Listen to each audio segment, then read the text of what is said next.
Romeo loved Juliet, Juliet she felt the same. When he put his arms around her, he said, Julie, baby, you're my flame, now give us fever.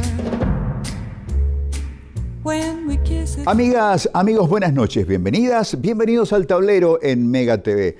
Es un placer para nosotros gozar del privilegio de la compañía, la atención de todos ustedes al arrancar esta jornada en la que nos proponemos presentarles una perspectiva profesional, valiente, frontal de un tema en el que sin querer estamos todos envueltos, porque se han mezclado y manipulado conceptos y ahora la cuestión de la hidrovía, el supuesto diferendo paraguayo-argentino ya es casi un casus belli para que nosotros vayamos a invadir nuevamente la provincia de Corrientes. Y parece que la verdad, sin necesidad de rascar demasiado debajo de la superficie, es diametralmente otra. Es el rostro desnudo, el rostro descarado del Paraguay feudal que hace un ejercicio de fuerza en el que demuestra que puede agarrar y sacar de paseo al Estado paraguayo, a su Ministerio de Relaciones Exteriores, como si fuera una vaca en una exposición, ponerle una argolla en la nariz y llevarla de paseo. Bueno, vamos a tener un material de privilegio por la calidad de su origen y por la frescura de su abordaje, que nos va a poner en perspectiva acerca de esta situación. Lo que de verdad tenemos que entender y la enorme brecha entre lo que se dice que sucede y lo que en realidad sucede en la hidrovía Paraguay-Paraná. En eso vamos a trabajar, pero previamente no querría dejar de pasar este momento inicial del programa para referir algo que fue dicho en la sesión de la Cámara de Diputados. Sesión de la Cámara de Diputados que votó corporativamente una gavilla de colorados y una gavilla de liberales, casi la misma mierda con dos colores diferentes, votaron la impunidad de intendentes ladrones. Y dentro de la gama del robo, de la delincuencia política, hay uno, el de Puerto Casado, que está para ganar el Oscar del robo.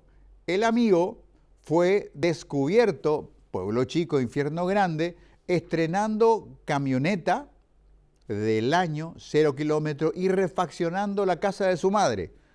Cuando sus vecinos, que le conocen las cuentas y la pobreza solemne en la que vivía casi como todos en Puerto Casado, dijo, no, lo que pasa es que como intendente me autoasigné un aumento de 50 millones de guaraníes. La cifra no cierra por el valor del vehículo ni por el valor de las obras de refacción de la casa de su madre hechos con dinero público. Bueno, ese delincuente tiene derecho a seguir robando en sus municipios gracias a que los delincuentes que fueron votados mayoritariamente por colorados y liberales así se los han permitido. Amigo, amiga que en este momento está mirando el programa, usted y yo pagamos los salarios de estos delincuentes. Delincuentes tan descarados que se permiten en mayoría votar para que sus colegas delincuentes municipales de sus mismos partidos sigan robando, sigan teniendo el derecho de robar en una institucionalidad municipal que es totalmente deficitaria en todo el país. No hay un solo municipio en el país al que le cierren las cuentas. Todos operan en déficit. El municipio de Asunción tiene un déficit de recaudación del 50%. De cada 2 sujetos obligados a pagar tributos municipales, 1 no paga. Y si a eso le sumamos una plantilla de empleados contratados, trabajen o no trabajen, desempeñen o no labores importantes o relevantes para el municipio, son entre 6.000 y 8.000 personas que absorben más del 90% de los ingresos municipales. Entonces, amigos, si trasladamos eso al municipio de Puerto Casado, pobre de solemnidad, del poco dinero que ingresa, se lo llevó el ladrón del intendente. Y el ladrón del intendente va a seguir en su cargo sin ningún problema, porque la Cámara, que tiene el poder de revisión y eventualmente de remoción de un intendente, le dijo, porque sus mayorías ladronas, coloradas y liberales, dijo, bueno, este ladrón es chancho de nuestro chiquero, estos 3 ladrones, 2 colorados y 1 liberal, van a seguir robando porque nosotros somos mayoría y la mayoría es ley en este país. Bueno, alguien increíblemente colorado se indignó con esto y es el abogado Roberto González, oriundo de Piribebuy, del departamento de las Cordilleras, que en una parte de su intervención dijo esto, que particularmente a él le lava la cara y nos abre así una chispita de esperanza de que por lo menos hay gente que ocasionalmente se ruboriza y se pronuncia contra estos desmanes. ¿Cómo quedamos frente a nuestros jóvenes, frente a nuestros hijos? ¿O es que perdimos el norte? Aborrezco el pacto político, supuestamente la lógica partidaria. Yo salvo a tu corrupto y vos salvás a mi corrupto. Ese desgaste hace de que hoy se tenga un paraguayo-Cuba. Si no es paraguayo, mañana vendrá paraguaya-Cuba o lo que sea, pero van a ir desgastándonos, porque hemos perdido el norte ético y moral. Vos le salvás a mi corrupto, yo le salvo a tu corrupto. Y el corrupto va a seguir robando el dinero público en su municipio, mientras los ladrones que le habilitan la impunidad y están robando nuestro dinero. Es un robo que estos ladrones solidarios con otros ladrones estén siendo sufragados por dinero público. Situación más triste que esta no me puedo imaginar. Y luego los debates en la Cámara de Senadores. Los debates de los que, si tienen un diccionario en sus casas, nunca lo leyeron. Y si los leyeron, no los entendieron. La pauperidad intelectual, los yoditos, los analfabetos y analfabetas funcionales que tienen potestades parlamentarias, plenipotencias y fueros parlamentarios para incurrir en barbaridades que nos dan vergüenza. A vuelta de la pausa, amigos, la hidrovía, una voz valiente, una voz profesional, una voz frontal, nos va a poner en perspectiva de qué realmente pasa en la hidrovía y quiénes son los responsables de esta situación que ha escalado de ser un diferendo con la administración del tramo argentino del río Paraná a convertirse en una controversia diplomática inédita en tiempos de paz entre Paraguay y Argentina. A vuelta de la pausa, vamos a abrir la bitácora del capitán Cortesi.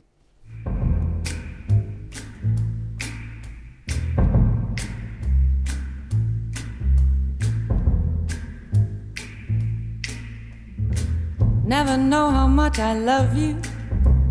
Never know how much I care. When you put your arms around me, I get a fever that's so hard to bear. You give me fever, fever in the morning, a fever all through the night. Everybody's got the fever, that is something you all know. Fever isn't such a new thing. Fever started long ago. Corría el mes de marzo del año 2022 cuando en las postrimerías de ese mes se anunciaba en actos públicos de buen registro periodístico que el Estado paraguayo y el gobierno de los Estados Unidos estaban acercando posiciones para suscribir un acuerdo de cooperación en el marco del cual el Cuerpo de Ingenieros del Ejército de los Estados Unidos se haría cargo de la administración del tramo soberano del río Paraguay. Y poco tiempo después, 2 semanas o 3 semanas después, vino el cañazo del peaje en la hidrovía. Para mí es acción y reacción, un asunto del que casi nadie quiere hablar, pero para mí es la punta del del iceberg, por una cuestión que parece bastante sencilla de comprender a priori. Si abrimos un poco la escala de tiempo y recordamos los incidentes y las tensiones a nivel del Mercosur cuando el presidente uruguayo Luis Alberto Lacalle Pou quiso encontrar un punto de equilibrio para seguir siendo Uruguay miembro pleno del Mercosur y al mismo tiempo abrir una vía de negociación unilateral para tener un acuerdo de libre comercio con la República Popular China. Un asunto que elevó el nivel de tensión en la región de manera muy potente y fue objeto de porosas discusiones en el ámbito Mercosur, en cumbres Mercosur, donde se cruzaron anatemas a propósito de este asunto. Así que si tomamos eso como antecedente y como parangón, ¿cómo es que el gobierno de Abdo en aquel momento pensaba que la comunidad Mercosur iba a quedarse mirando desde la ribera del río cómo Paraguay dejaba entrar al corazón de la región a una potencia económica y militar y diplomática mundial como son los Estados Unidos, no para que una empresa privada norteamericana administre y maneje y haga el famoso dragado, que a veces más parece un tragado, del tramo soberano del río Paraguay entre a las alturas de Concepción, el río Apa, hasta la confluencia con el río Pilcomayo. No le diría a la Argentina, amigo, nosotros que somos socios condóminos en la hidrovía y compartimos el río de una y otra orilla, ¿no te parece que tendrías que haberme consultado para meter una potencia extraterritorial a operar? Además, una expresión militar de una potencia extraterritorial a venir a operar un tramo del río. Y lo mismo le dirían en el ámbito Mercosur. Para mí ese es el génesis del problema que luego hace que Argentina aplique como llamada de atención un peaje y luego viene esta escalada de situaciones que vamos a pasar a explicar desde una nueva perspectiva, porque hasta ahora solo tuvimos una perspectiva, la de los armadores fluviales que consiguieron que hasta el propio gobierno y parlamentarios oficialistas y de la oposición formen el coro de los armadores fluviales cantando la misma canción, hasta que aparece esta persona.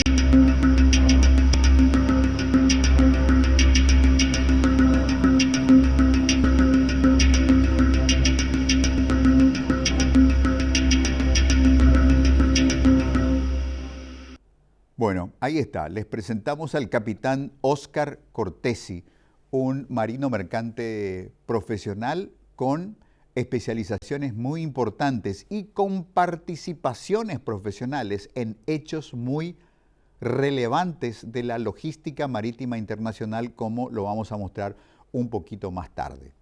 Esta voz a contracorriente pone en perspectiva muchísimas cosas que nosotros como opinión pública tenemos que saber. Y ojalá haya coraje y haya valentía en la poca oposición política que hoy existe en Paraguay, que está un poco arrinconada y tirada contra la pared. El otro día le decía a mi compañero Luisito Acosta, Katia González parece la empleada del mes, tocando el violín de los mismos temas que le interesan a Bachi Núñez y a toda esa comparsa colorada.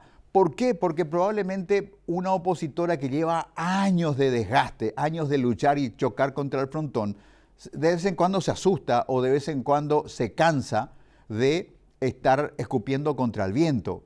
Y como se arma esta retórica de que si vos estás en contra del reclamo de los armadores paraguayos en la hidrovía, sos un legionario que le apoya a los argentinos, sos un antipatriota, entonces todo el mundo o elige no hablar del asunto, no quiere hablar del asunto, o dice sí, estamos de acuerdo con esta agresión argentina. Bueno, apareció alguien que con mucho fundamento y mucho crédito profesional nos dice algo diferente. El capitán, el marino mercante profesional, Óscar Cortesi. Empezamos a verlo y a escucharlo con estos fragmentos de videos extraídos de un streaming que hizo poco tiempo atrás desde su cuenta de YouTube.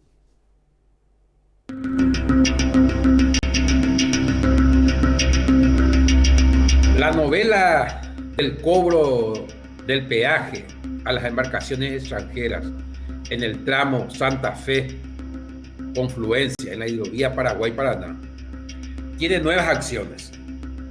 Las deudas contraídas por dicha tasa, digamos así, por el cobro del peaje, comenzaron a ser ejecutadas por la AGP Argentina, y las primeras acciones recaen sobre un remolcador paraguayo, un remolcador boliviano que transportaban soja brasilera. Las decisiones del gremio del fracaso, como yo lo denomino a CAFIN, lleva a un grupo de empresas navieras a un callejón sin salida, pues se encuentra en una confrontación innecesaria a causa de la sugerencia de los directivos de CAFIN a que las empresas de navegación rechacen las facturas del cobro de peaje porque el gremio del fracaso considera injustas e inapropiadas.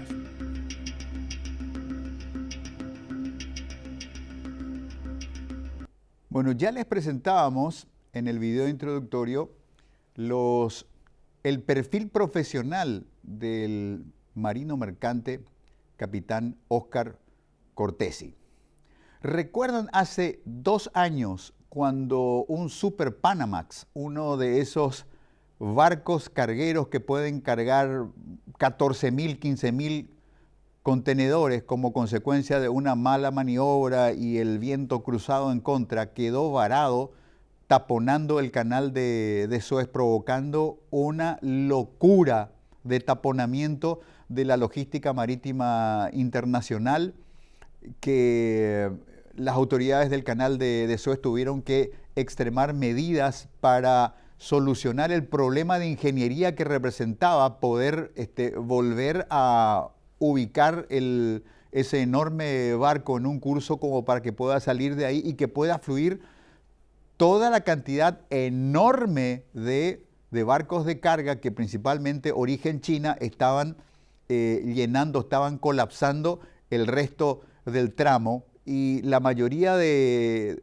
esos contenedores tenían que ir a parar al puerto de Rotterdam. Es decir, prácticamente toda la logística de carga destinada a abastecer las necesidades de Europa estaban trancadas en ese lugar. Un enorme problema operativo de ingeniería naval con componentes económicos, administrativos, legales, financieros y de política internacional, si se quiere, porque hablábamos de un barco de construcción china administrado por una empresa taiwanesa y llevando 14.000, 15.000 contenedores con distintos propietarios a distintos destinos. ¿Quién participó del diseño de las soluciones para sacar a ese enorme barco que quedó taponando el canal de Suez? Nuestro hombre clave de la noche de hoy, el capitán Óscar Cortesi, marino mercante profesional paraguayo que participó del diseño y la implementación de las soluciones de ese enorme problema, que en su época la prensa internacional lo refería en estos términos. La navegación en el canal de Suez quedó suspendida temporalmente desde jueves 25 de marzo, hasta que se pueda desencallar el gigantesco buque portacontenedores que bloquea desde el miércoles 24 el tráfico en esta ruta comercial entre Europa y Asia, una tarea que está siendo extremadamente complicada. La autoridad del canal de Suez anunció que el tráfico marítimo estaba temporalmente suspendido hasta que se logre desencallar el Eden Given, el buque de 400 metros de eslora que bloqueó la vía. Mohad Mamish, consejero del presidente de Egipto Abdel Fattah al-Sisi en materia portuaria, indicó a la AFP que la navegación se reanudaría en 48 a 72 horas como máximo. Tengo experiencia en varias operaciones de salvamento de este tipo y, como expresidente de la autoridad del Canal de Suez, conozco cada centímetro del canal, agregó Mamish, quien supervisó la reciente ampliación de esta vía marítima muy frecuentada. Pero horas antes, la empresa holandesa Smith Salvage advirtió que la operación podría llevar días o incluso semanas. Evergreen destinó equipos de expertos de la empresa holandesa Smith Salvage y de la sociedad japonesa Nippon Salvage para poner en marcha un plan más eficaz de salvamento del buque. Es realmente una batalla muy pesada en la playa, por así decirlo, aseguró Peter Berdowski, director ejecutivo de Royal Boscalis. Según un mapa evolutivo del sitio Vessel Finder, decenas de buques esperan en ambos extremos del canal y en la zona de espera situada en medio del canal. Frente a la incertidumbre, el grupo alemán especializado en logística marítima, Hapag-Lloyd, varios de cuyos barcos se vieron afectados, indicó el jueves a sus clientes que estaba estudiando posibles desvíos de navíos hacia el Cabo de Buena Esperanza, lo que implicaría un rodeo de varios miles de kilómetros en torno al continente africano. Por su parte, el danés Maersk, el mayor armado del mundo, examina todas las alternativas posibles. Según dijo una portavoz que precisó que 39 contenedores de Maersk y 2 navíos socios esperaban la reapertura de la vía. El incidente afectó una de las rutas comerciales más transitadas del mundo. El petróleo se movió al ritmo de las informaciones sobre la duración del bloqueo del Canal de Suez, explicó Edward Moya, analista de Oanda. Según Berhard Schulte Ship Management, la compañía con sede en Singapur, que se encarga de la gestión técnica del buque, los 25 miembros de la tripulación están a salvo. No hay contaminación ni daños en la carga del buque, con capacidad para más de 20.000 contenedores. La empresa japonesa Shoei Kinsen Kaisha, propietaria del gigantesco buque, admitió este jueves que se están enfrentando a enormes dificultades para poner de nuevo a flote el navío. Un incidente como el ocurrido tiene grandes consecuencias, pues por esta vía de navegación pasa el 10% del comercio marítimo internacional, según expertos. Bueno, solamente la compañía Maersk tenía 39 buques en fila tratando de pasar el canal de Suez, que estaba obstruido por este enorme Super Panamax, que escucharon el dato, más de 20.000 contenedores transportaba y quedó encallado por una situación difícil de explicar. ¿Quién ayudó a reparar el problema, a poner ese buque en su rumbo y a desobstruir la mayor vía de comunicación de la logística marítima mundial?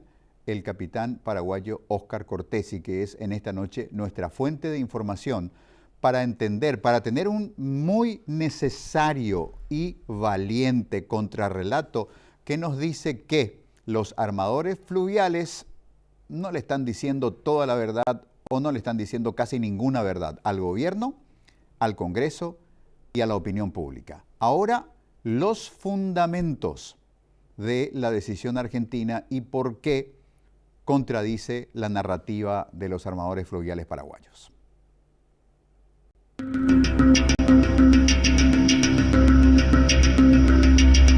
Es impensable el actuar de Cafín asumiendo una posición de esta naturaleza. Hasta parece un capricho, porque teniendo los mecanismos para el reclamo y recupero del dinero abonado, recurren a medidas que contradicen las normativas y disposiciones legales que establece este tipo de medidas, creando un conflicto innecesario y hasta peligroso por un grupo de indoctos fluviomarítimos que son conocidos en el Paraguay por su actuar poco claro en el ámbito fluvial, apañando transgresiones a la ley y erigirse como autoridad despojando de funciones a instituciones legalmente habilitadas, como es el caso de la Dirección General de Marina Mercante, que es la autoridad marítima del país por ley.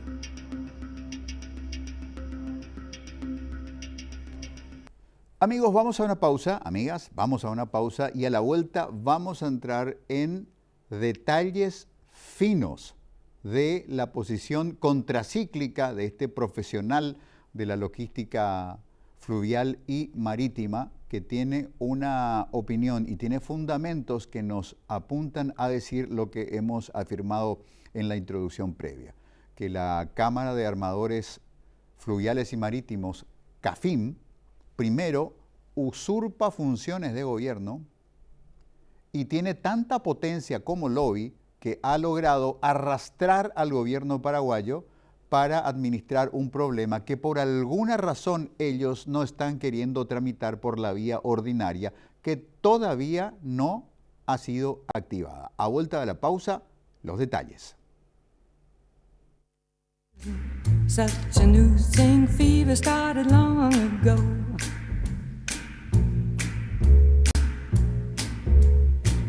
Lovely way to burn. What a lovely way to burn. What a lovely way to burn. What a lovely way to burn. El conflicto por la hidrovía que una semana atrás escalaba a un conflicto diplomático inédito que ya se expresaba por la vía de los hechos. Argentina endurecía los controles a los navíos paraguayos y las penalizaciones, las retenciones por el no pago de los peajes respectivos, mientras Paraguay tomaba también algunas decisiones por la vía de los hechos. El anuncio que hizo el presidente Peña, rodeado de parte de su gabinete el viernes pasado, donde anunciaba que le retiraba a la Argentina sus endosos ante el Fondo Monetario Internacional para, digamos, dificultar o cambiar el profile de Argentina frente al fondo, ya que Argentina en este último agónico tramo del gobierno de Alberto Fernández estaba negociando un auxilio financiero del Fondo Monetario Internacional. Por el otro lado, esta decisión de riesgo para los grandes números de la economía paraguaya, de tomar y utilizar el 100% del cupo paraguayo en la hidroeléctrica binacional de Yacyretá, lo que significa tomar energía de mayor costo para proveer al mercado eléctrico nacional en detrimento de las compras usuales de Itaipú a un precio doblemente ventajoso, menor al de Yacyretá, y que al motorizar los recursos de la hidroeléctrica paraguayo-brasileña generan también una mayor cantidad de royalties. Pero en fin, fue parte de esta etapa en la cual se quebraron las relaciones paraguayo-argentinas y llegaron a estas vías de alta agresividad, a las que luego hay que agregar la apertura de la esclusa de Añacuá como una maniobra unilateral de Paraguay, también en la operación de la hidroeléctrica binacional de Yacyretá. ¿Todo en nombre de qué? En nombre del problema que dicen tener los armadores fluviales paraguayos y la gente del rubro comercial, que esta semana los importadores, curiosamente los importadores que importan productos de China, que la mayoría de ellos vienen por el puerto de Iquique y vienen por vía terrestre, dijeron, este asunto del peaje en la hidrovía ya impactó 15% en los precios. Así que las cosas que ustedes compran de nosotros están 15% más caras por culpa del peaje argentino. Bueno, el capitán Cortesi no piensa lo mismo porque estudió la situación y sus números son bien diferentes y revelan una verdad incómoda para los armadores fluviales. Están mintiendo sobre el impacto económico del peaje, sobre los montos, sobre el impacto real, porque al final estamos hablando de 2 o 3 convoyes que fueron retenidos, mientras se habla de un daño de $40 millones. Bueno, lo va a explicar mejor nuestra fuente, el capitán Óscar Cortesi, que abre su bitácora de observaciones sobre el diferendo de la hidrovía para contarnos una verdad grave. Hay un gremio poderoso que está mintiendo a la opinión pública, al presidente Peña y al Congreso Nacional.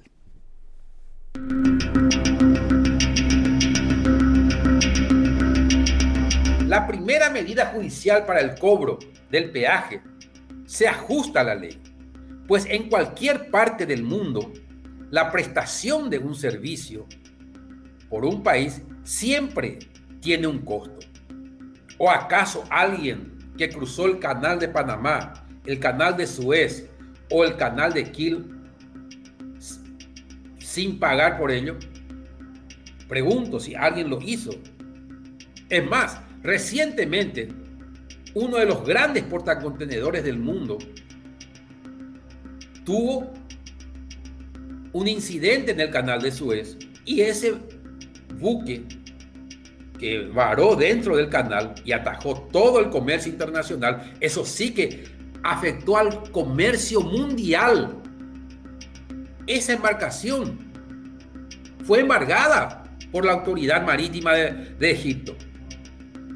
Y ninguna cancillería de los países envolvidos hizo este circo que la Cancillería paraguaya hoy en día lo está haciendo. El embargo preventivo de buques es una medida cautelar que busca asegurar una reclamación marítima todavía no resuelta por un tribunal ordinario o arbitral, únicamente en virtud de un crédito marítimo, pero no en virtud de otro crédito. Esta es la definición del embargo. Es decir, los armadores tienen toda la potestad y la oportunidad para ejercer su defensa y evitar el pago, fundamentando su defensa. Pero dudo que CAFIN o los armadores que están en CAFIN lo hagan, pues carecen de fundamento para ello. Entonces, gente, todo esto que se está armando, todo esto que se está diciendo, no tiene razón de ser. Solamente el capricho de que nos vamos a pagar, así como acostumbran a hacer aquí en Paraguay, que todo lo que ellos hacen, lo hacen por debajo de la mesa o prácticamente no tienen cero costo. Hay que hablar claro. CAFIN siempre se manejó de esta manera, aportando instrucciones impensables e irresponsables, creyéndose un órgano supranacional como lo está haciendo ahora. Porque fíjense, es una embarcación paraguaya, una boliviana y la carga brasilera. A veces inclusive CAFIN actúa como un órgano de gobierno y no un gremio de armadores. Basta con escuchar las declaraciones hechas por Dos Santos, Muñoz, Valdés, entre otros, en varias entrevistas a los medios que constan en archivo.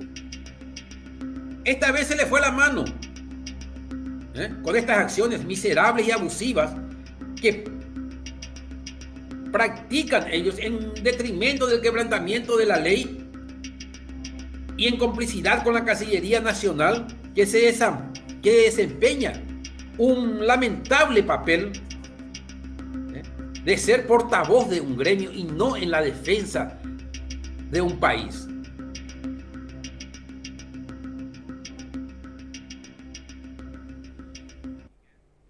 Más claro y más frontal, imposible. CAFIN se comporta como un organismo supranacional y ha logrado arrastrar a estas aguas turbulentas de sus intereses que están debajo de la superficie,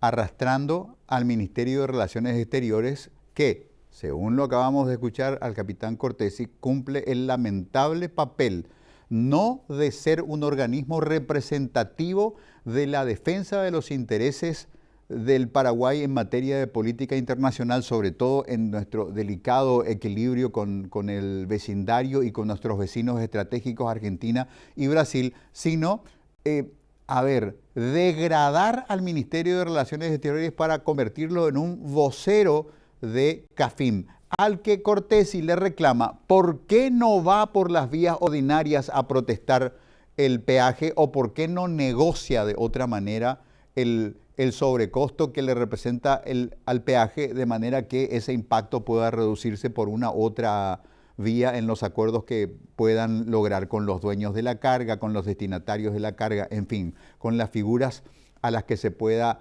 apelar en esta materia.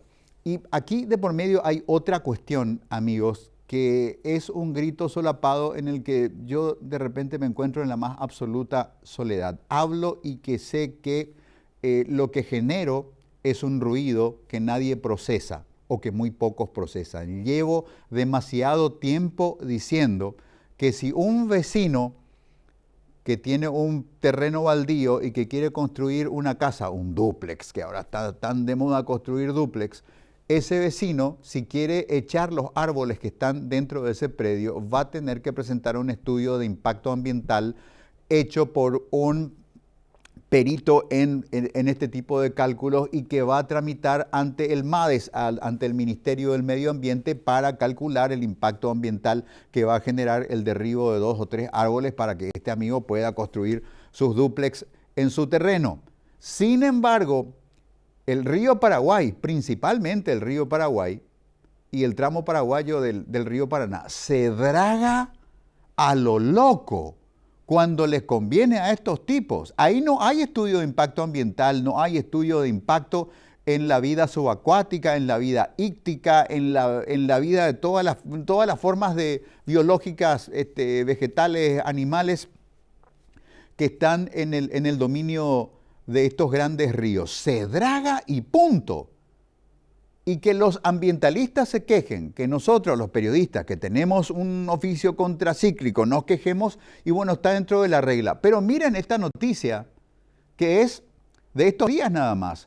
Los capitanes, los prácticos de navegación, los profesionales que están en el timón de cada vehículo anfibio que se mueve por el río Paraguay, dice, ¿qué carajos pasa que el Paso Pando se está dragando permanentemente y es un paso de 100 metros de ancho que no necesita de ningún dragado? Así que, amigos, ahí no hay dragado, ahí hay tragado. Hacen o simulan hacer los dragados para luego facturarle fortunas vía Ministerio de Obras Públicas al Estado paraguayo. Y ahí, amigos, cuando nos vamos al tema de hay que dragar acá, hay que dragar allá, el paso no sé qué cosa, allá hacia el sur, que también es un lugar donde cada rato hacen dragados. Esos dragados los pagamos usted y yo también. Y yo no tengo barcazas, yo no tengo remolcadores, yo no alzo ni bajo mercadería, yo soy un ciudadano corriente. ¿Por qué será que yo tengo que pagar por el dragado del río para conveniencia de los armadores fluviales? ¿Por qué no hay otro mecanismo para el dragado? ¿Y por qué, sobre todo, no hay protección de este recurso natural esencial que es el río? Y aquí tenemos que volver al tema interés del gobierno de los Estados Unidos en administrar el río Paraguay. Ese interés no es de ahora, amigos, no es de marzo de 2022, si quieren buscar la noticia. 22, 25, 28 de marzo de 2022. Van a encontrar las fotos del embajador Osfield con el entonces canciller Ábalos, con el presidente de la República, creo que también, y muchas otras noticias, con la venida de altos representantes militares del Cuerpo de Ingenieros del Gobierno de los Estados Unidos que está interesado en desarrollar la tarea. Es decir, hablando entre capés, acá entre usted y yo, los gringos quieren entrar y tener dominio directo sobre el agua, el recurso agua, amigos. Entonces, acá hay una cuestión que tenemos que cuidar también, que es el agua como un recurso que alimenta y nutre a todos. En su codicia, en su avaricia, en su impunidad, en su prepotencia gremial, estos tipos dragan el río todo el día como si fuera que en el mundo no hay casos de ríos que se han muerto, de ríos que se han agotado. ¿Se imaginan al Paraguay sin agua? ¿Se imagina que usted y yo que pagamos, no sé, cada vez que me voy a comprar los bidones de agua a la estación de servicio, llevo 2 y pago 35.000 guaraníes y llevo a mi casa 40 litros de agua por 35.000 guaraníes, por $5. Imaginen nosotros importando agua de algún lugar del mundo porque liquidamos el río. ¿Usted cree que eso no puede suceder? Pues piénseselo 2, 3 y 5 veces, porque nosotros somos los que liquidamos el lago Upacaraí también. El lago Upacaraí, nosotros fingimos demencia de que está todo bien, pero no está todo bien. ¿O no se acuerda usted que cada año la autoridad sanitaria dice, advertimos a la gente que el lago se puede mirar, pero no entren a bañarse porque la calidad de las aguas no da para ello? Si fuimos capaces de hacer que un hermoso lago que amamos, que le hacemos grandes canciones, se pudrió el lago. Pudrimos el lago con agua servida, con desechos de estaciones de servicio, con todo tipo de efluentes cloacales. Liquidamos un lago de enorme extensión. ¿Por qué no mataríamos el río Paraguay? Cuidado con eso también. Dragamos a lo loco, sin cuidado por el medio ambiente y pagando nosotros, ciudadanos comunes, algo que es del interés particular de los armadores fluviales y de los grandes usuarios de esa vía, que no son otros que los sojeros. Bueno, pero vamos a esta última y potente parte de la consideración hecha por el marino mercante profesional, el capitán Óscar Cortesi. Abrió su bitácora de observación para hacer estas valientes consideraciones absolutamente contracíclicas, un contrarrelato de la historia que nos están vendiendo los armadores fluviales. Esto sigue diciendo el capitán Cortesi.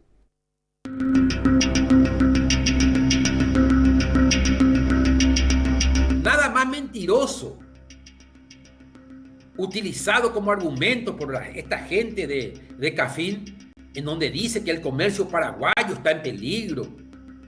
Está en peligro en manos de este gremio que solo ve sus intereses particulares sin importar lo que el Paraguay necesite, dejando en ridículo al pabellón paraguayo.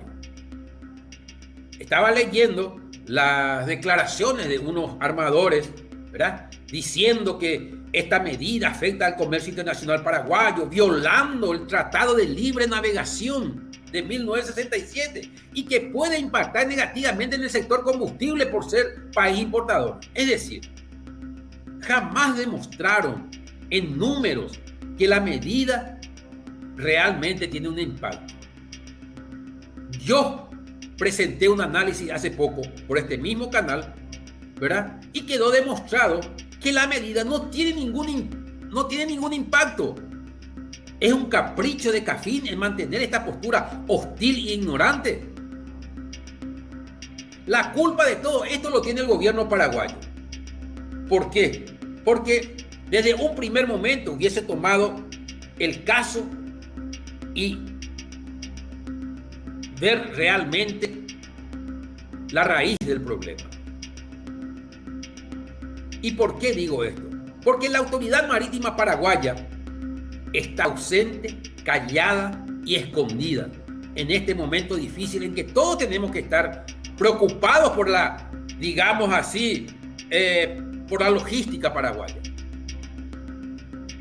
La autoridad marítima del país es la Dirección General de Marina Mercante, que está en manos de gente inepta e incapaz, con sus funciones usurpadas por una Comisión Nacional de Hidrovía, que es un órgano asesor creado por decreto, donde manejan a su antojo el área fluvio marítimo en el país, sin ninguna política de Estado, sino acatando órdenes del gremio de Cafín.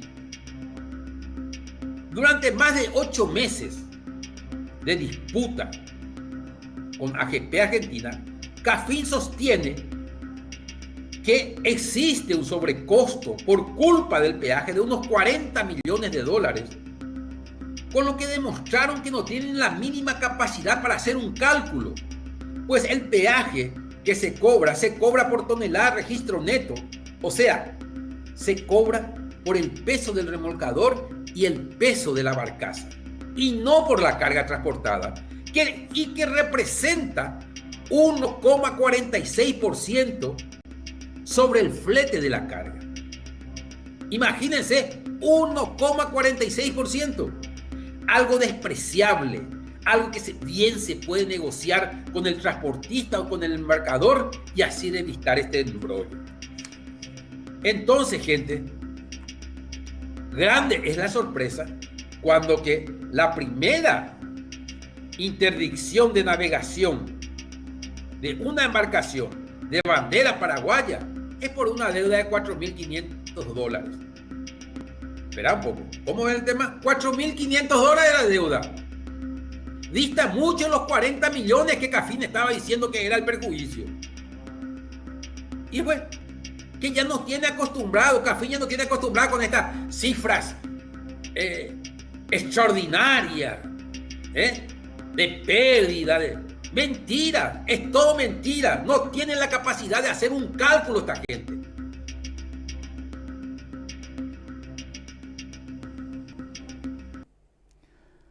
Amigos, amigas, buenas noches.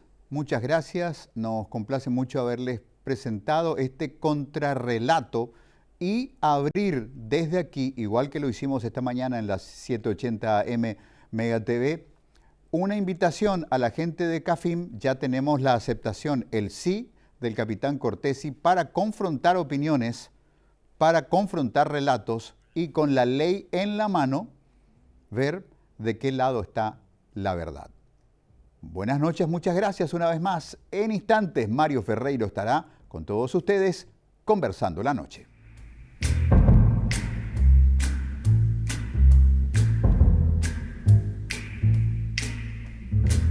Never know.